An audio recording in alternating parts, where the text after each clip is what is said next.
तो यहाँ जंतर मंतर को छोड़िए, पूरे देश में आंदोलन होगा, आंदोलन होगा, दोबारा बॉर्डर घेरने का काम किया जाएगा। स्वामीनाथन रिपोर्ट के लिए, MSP के लिए, शहीद किसानों के लिए शहीदी का दर्जा, लखीमपुर कांड जो हुआ, बड़ी वादा करा, गृह मंत्री ने वादा करा।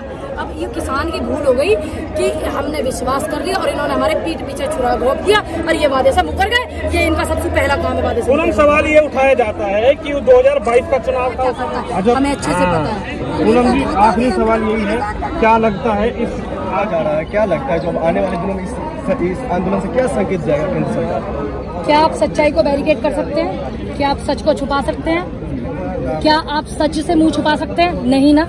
बैरिकेड करने का जो तरीका है ये इनका सिर्फ डराने का है, और ये देश का किसान है, ये कभी डरता नहीं है। क्योंकि आंदोलन के दौरान जो भी कुछ इन्होंने किया, इन्होंने जो हम पे पानी की बौछारें चलाई, इन्होंने जो दिल्ली में परमिशन देने के बाद ऐसे ऐसे गोले चलाए, आपने देखा वो लाखों वीडियो, तमाम वीडियो पड़ी हुई है, आप देख सकते हैं। कोई इन्होंने नया काम नहीं किया और कोई पहला काम ये नहीं हुआ है, लेकिन इनसे देश के किसान का मनोबल और बढ़ता है। जब जब आपके खिलाफ कुछ लोग हो जाएं और जब जब आपके खिलाफ देश का मीडिया, ऐसा मीडिया, मिनिस्ट्री मीडिया जो बैठा हुआ है वो आपके खिलाफ हो गया, यानी कि किसानों के खिलाफ, देश के नेता आपके खिलाफ हो गए हैं, देश के बड़े बड़े तमाम नेता, तो मान लीजिए कि किसान से बड़ी कोई ताकत किसी की नहीं। किसानों की क्या मांग है, मुख्य मांग है? भैया ये देखो, जब हम आंदोलन कर रहे थे तो चुनाव, यूपी में चुनाव था, आंदोलन को स्थगित कराया गया। आप जैसे तमाम पत्रकारों ने बोला मैडम बिल तो रद्द हो गए, अब आप चले जाइए, सब लोग और भी तमाम किसानों को, तो हमने भी भरोसा जताया, क्योंकि भाई हमारे प्रधानमंत्री कोई आम कार्यकर्ता तो कह नहीं रहा। स्वामीनाथन रिपोर्ट के लिए, MSP के लिए, शहीद किसानों के लिए शहीदी का दर्जा, लखीमपुर कांड जो हुआ, इन सब के जो मुद्दे थे, ये आम व्यक्ति से नहीं बात करती। 5,000 रुपये पेंशन पूरे देश में, पूरे देश में जो 5,000 की पेंशन जो थी वो लागू की जाए। तो ये तमाम ये मुद्दे हैं, इसको लेकर के आज यहाँ पर किसान आया है। अगर ये समस्याओं का समाधान नहीं होगा तो यहाँ जंतर मंतर को छोड़िए, पूरे देश में आंदोलन होगा, आंदोलन होगा, दोबारा बॉर्डर घेरने का काम किया जाएगा, आंदोलन होगा। साथ नहीं है, लेकिन वो तो कहते हैं मोदी जी कहते हैं हमारी भारतीय जनता पार्टी ही सरकार है, किसानों की पार्टी। देखिए मेरी बात सुनिए, ये पूरे देश के लोगों को पता है कि कभी भी कोई पार्टी देश नहीं हो सकती। देखिए आप आजाद भारत में हैं, आप इस बात को समझिए कि आप कैसे कह सकते हैं कि भारत देश भारतीय जनता पार्टी है। नहीं, भारतीय जनता पार्टी भारत नहीं है, भारत एक भारत है, हमारा देश है, और ये तमाम जो जनता है वो भारत है। ये भारतीय जनता पार्टी भारत नहीं है, पूर्ण रूप से विरोध करते हैं हम इस बात का। आप लोग करते हैं कि नहीं?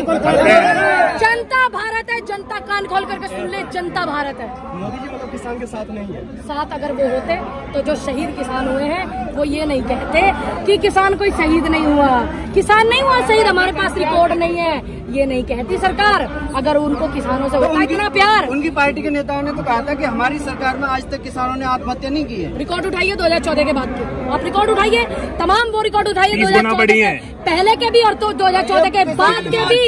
इसीलिए रिकॉर्ड उठाइए कि बेटियों के बलात्कार कितने हुए, बेरोजगारी में कितना ज्यादा हमारे देश का युवा बेरोजगारी का शिकार हुआ, और कितने तमाम युवाओं ने आत्महत्या करी, कितने किसानों का खामियाजा हुआ। और एक रिकॉर्ड ये भी उठाइए 2014 के बाद से कि तानाशाही 2014 से पहले किसानों पर थी कि अब है, और आंदोलन देश में कितने चल रहे हैं 2014 के बाद। मोदी सरकार ये देखिए इनकम आप कह रही नहीं, मोदी सुनो एक मिनट, आपकी हुई इनकम दोगुनी? आप बताइए पत्रकार महोदय, हुई क्या आपकी? हूँ मत करिए, जवाब दीजिए। आपकी इनकम दोगुनी हुई? नहीं हुई। किसानों की नहीं हुई, आपकी हुई। किसानों से मत, आप किसान की बेटी नहीं है, आप किसानों की बेटी नहीं है, आप बेटी किसानों की है कि नहीं है? है कि नहीं है बेटी? नहीं है आप किसानों की बेटी, तो इसलिए आपको किसानों का दर्द और तकलीफ नहीं पता है। नहीं, आपको नहीं पता इसलिए दर्द।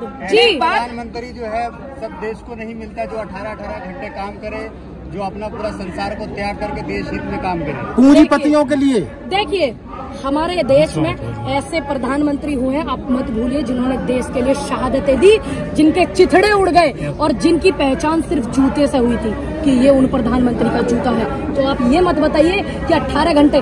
मैंने वो भी वीडियो देखी है, मैंने वो फोटो भी देखी है कि देश के हमारे प्रधानमंत्री कितनी बार कपड़े बदलते हैं, कितनी बार ड्रेस बदलते हैं, मैंने वो भी देखा। और कितनी बार वो विदेश जाते हैं, और कितनी बार जो है वो वीडियो कैमरे में नमस्कार, ऐसे कैसे, ऐसे वीडियो आनी चाहिए, वैसे आनी चाहिए, वो मैंने ना तमाम देखी है। तो आप मत बताइए। और कितनी बार वो गृह ग्रह में जब किसी मंदिर में, हमारे सनातन धर्म के मंदिर में जाते हैं तो वो फोटो कैमरा, बिल्कुल भगवान जी भी नहीं दिखे लेकिन देश के प्रधानमंत्री, हमारे प्रधानमंत्री दिखे नहीं। सुनिए, इस तरीके का आलम पहले कभी नहीं हुआ, आप झूठ मत बोलिए, नहीं हुआ। सुनिए कैसी बातें कर रहे हैं, कैमरा नहीं चाहिए था पहले, बताइए कैसी बातें कर रहे हैं आप, कैमरा ही नहीं था क्या पहले, ऐसी बातें करते हैं आप। राजीव गांधी के टाइम कितना कैमरा नहीं था, राजीव गांधी की फोटो कैसे दुनिया को पता कि ये राजीव गांधी जी है, कैसे पता है, कैसे पता है, सुन लीजिए कैसे पता, क्यों 2014 से पहले, कैसे 2014 से पहले कैमरा ना है, मोबाइल ना है, कैसे है ना, पहले इंटरनेट के मोदी जी फोटो खिंचवा के उसको बढ़ावा दे रहे हैं। कैमरा था कि नहीं था।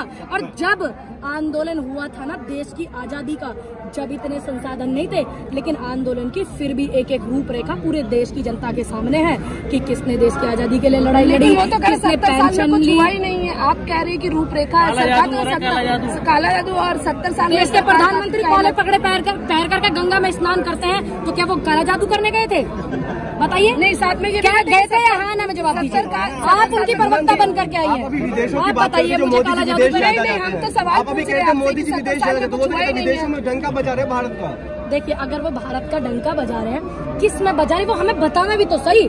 जो पीएम केयर फंड होता है, पहले नियम ऐसा था कि पीएम केयर फंड में पूरी जनता दुनिया चेक कर लेती थी कितना फंड आया और कितना जनता के लिए इसमें लगा और कितने देश की सेवा में लगा, कितना पैसा बचा, उसको बंद करना, उस पैसे को संस्था में लेना, ठीक, और जनता को कुछ न बताना, एक भी प्रेस कॉन्फ्रेंस न करना, किसानों के लिए इनके प्रवक्ताओं द्वारा आतंकवादी बताना, ठीक, किसानों के लिए अभद्र भाषा में बात करना, और देश में किसान दिल्ली आ रहा है उसको रोकना, उसको प्रताड़ित करना। इनका जो डर है वो बताता है कि ये झुके हुए डरे हुए लोग हैं। जब जब जनता आवाज उठाती है, जब जब सरकार डरती है, पुलिस को आगे करती है, तो क्या इस माहौल से डर जाएंगे ये लोग? डर जाएंगे जी। बात तो करते हैं पिछले 1 साल से आप लोग, पिछले 1 साल से आपने 1 साल तक लगभग आंदोलन किया। देखिए, हमने बात मानी, हमने भरोसा करा, किसान भरोसा करता है, किसान ने भरोसा करा, हमने अपने प्रधानमंत्री पर कि भाई इन्होंने कहा था आंदोलन को बिल वापिस होगा, स्थगित कर दो, स्वामीनाथन रिपोर्ट कर देंगे, ये कर देंगे, वो कर देंगे, लेकिन ये मुकर गए अपने बातों से, तो इसलिए देश के अन्नदाता को दोबारा आना पड़ा और आएगा, और आंदोलन भी होगा बड़ा। तो क्या बड़ा कुछ होने वाला है? क्यों नहीं होगा? जब देश की समस्या, जनता की समस्या, किसानों की समस्या बड़ी हो जाएगी तो कैसे नहीं होगा आंदोलन बड़ा? मोदी सरकार मुर्दाबाद। तो साल 2024 के चुनावों पर भी हमें इसका असर देखने को मिल सकता है क्या? देखिए, हम तो ये चाहते हैं पूरे देश में कि एक तरफ जब प्रधानमंत्री बेटियों की दुहाई देते हैं महिलाओं की प्राचीर पर आजादी का जश्न मनाते समय, और उधर अहमदाबाद में एक 5 महीने की गर्भवती महिला का बलात्कार हुआ, उसके कैदियों को छोड़ दिया गया, उनको फूल माला से स्वागत करा गया। जिस देश की ऐसी स्थिति हो गई हो, जिस देश, उसको विश्व गुरु बनने से कोई नहीं रोक सकता। ये अलग बात है। ब्राह्मण सुन लीजिए, कोई भी कौन कहता है कि ये ब्राह्मण है? ऐसे लोग ब्राह्मण होते हैं, ऐसे ब्राह्मण होते हैं। ये भाजपा के नेता का बयान मैंने सेक्शन, देश के अन्नदाता बॉर्डर पे बैठने के लिए और मुकदमे लेने के लिए नहीं है। ये जितने यहाँ बैठे हैं, मैं तो ये चाहती हूँ यही MP MLA बने। मैं तो ये चाहती हूँ जब ये हमारी आवाज को ऊंचा उठाएंगे, और तमाम ऐसे पत्रकार जो है नहीं है इस तरीके का सवाल करके युवाओं के मनोबल को डाउन करते हैं। क्यों? क्योंकि ये तो चाहते नहीं, सरकार भी नहीं चाहती। कुछ पत्रकार ऐसे हैं वो भी नहीं चाहते कि देश का जो अन्नदाता बॉर्डर पे बैठा था, जो नौजवान बॉर्डर पे बैठा था, वो MP MLA बने। क्यों? क्योंकि वही जाकर के हमारी आवाज को बुलंद करेंगे संसद में, विधानसभा में, क्योंकि वो अच्छे से रखेंगे हमारी बात को। क्या बॉर्डर पे बैठ करके किसान का बालक मुकदमे लेगा? सुन लीजिए, आज मैं इस बात को कहती हूँ, आपको क्या तकलीफ है अगर कोई किसान का बालक MP MLA बने? आपको समस्या है, आपको सबसे ज्यादा समस्या है, इसीलिए आप ऐसे सवाल करते हैं। देश का अन्नदाता का बालक जो है मुकदमे नहीं लेगा, वो मुकदमे लेगा, अगर धरना करेगा, आंदोलन करेगा, तो वो MP MLA बनकर हमारी आवाज भी उठावेगा।